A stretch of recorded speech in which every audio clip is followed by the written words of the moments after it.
Beberapa emiten update yang akan disampaikan terlebih dahulu ini Mas Jimmy untuk pemirsa IDX, dan pemirsa selengkapnya bisa Anda saksikan di layar televisi Anda beberapa emiten update yang mungkin bisa menjadi perhatian untuk portofolio Anda. Yang pertama, kita akan cermati dari Medco Energi atau MEDC yang mendapatkan dana sekitar 1,78 triliun rupiah dari hasil rights issue perusahaan. Kemudian ada Bank BRI yang telah menyalurkan dana KUR kredit usaha rakyat sekitar 84,8 triliun rupiah hingga 20 September 2020. Kemudian ada Presiden Direktur Kino yang menambah kepemilikan sahamnya sebesar 11,73 miliar rupiah. Adapun emiten update berikutnya dari Excel Aksiata Tbk yang mendapatkan pinjaman sebesar 1,5 triliun rupiah dari Bank Permata.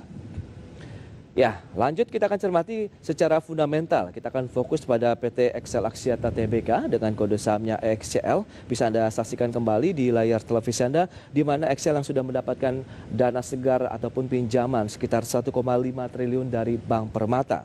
Dan ini penggunaannya untuk pengadaan barang modal, kemudian investasi, serta untuk melakukan pembayaran utang. Kinerja Senin kemarin kita lihat Excel naik 2,29%, berada di posisi 2010. Adapun kinerja year to date-nya masih mengalami tekanan cukup dalam, minus 36%, dan PE ratio sekitar 6 kali dengan market cap mencapai 21,5 triliun rupiah. Ya, itu dia selengkapnya bisa Anda saksikan kembali di layar televisi Anda. Kita akan membahasnya kembali bersama dengan Jimmy Dimas Wahyu, praktisi pasar modal yang juga dekan Fakultas Bisnis Kalbis Institute. Baik, Mas Jimmy, kita akan lanjutkan kembali beberapa emiten update begitu ya. Tadi Medco ini mendapatkan dana juga 1,78 triliun dari hasil rights issue. Nampaknya memang korporasi tengah membutuhkan dana segar juga ini untuk tetap menjaga likuiditas, kemudian bagaimana tetap ekspansif meskipun kita tahu dengan adanya tekanan dari pandemi COVID ini membuat ruang geraknya juga semakin terbatas, Mas Jimmy. Ya, silakan Mas Jimmy. Betul sekali.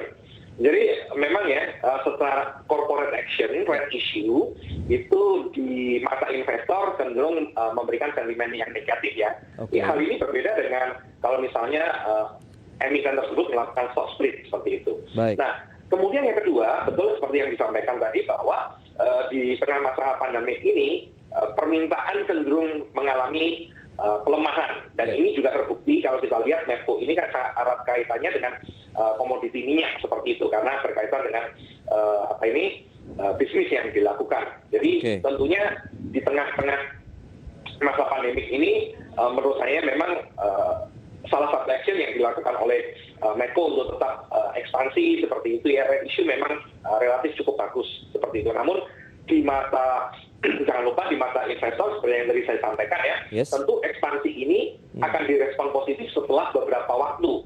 Ya, setelah beberapa waktu ke depan, dan kita tetap akan melihat bagaimana perusahaan bertahan atau bahkan mungkin dengan ekspansi-ekspansi yang dilakukan oleh Medco itu dapat berdampak pada signifikan dari laporan keuangan di masa yang akan datang. Baik, itu dia untuk Medco Energi. Memang penggunaannya untuk modal kerja begitu dari hasil rights issue cukup besar, 1,78 triliun rupiah. Berikutnya untuk Bank BRI bagaimana? Sektor perbankan juga kemarin ramai terkena aksi jual, tapi perbankan dari sisi Bank BRI sebagai penyalur dana KUR tadi sudah menyalurkan dana yang cukup besar sekali, 84,8 triliun untuk kredit usaha rakyat ini, Mas Jimmy.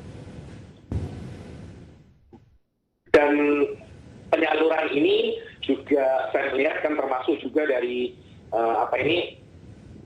program yang memang dijalankan oleh pemerintah ya. Jadi sedikit banyak mengebutlah untuk KUR ini seperti itu. Jadi saya melihat memang bank ini salah satu untuk income-nya kan berdasarkan dari business income salah satunya.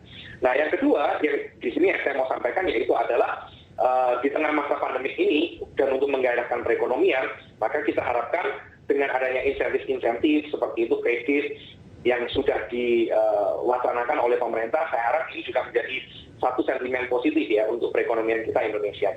Baik. Namun jangan lupa untuk tetap pada kesempatan ini untuk kita tetap melihat juga bagaimana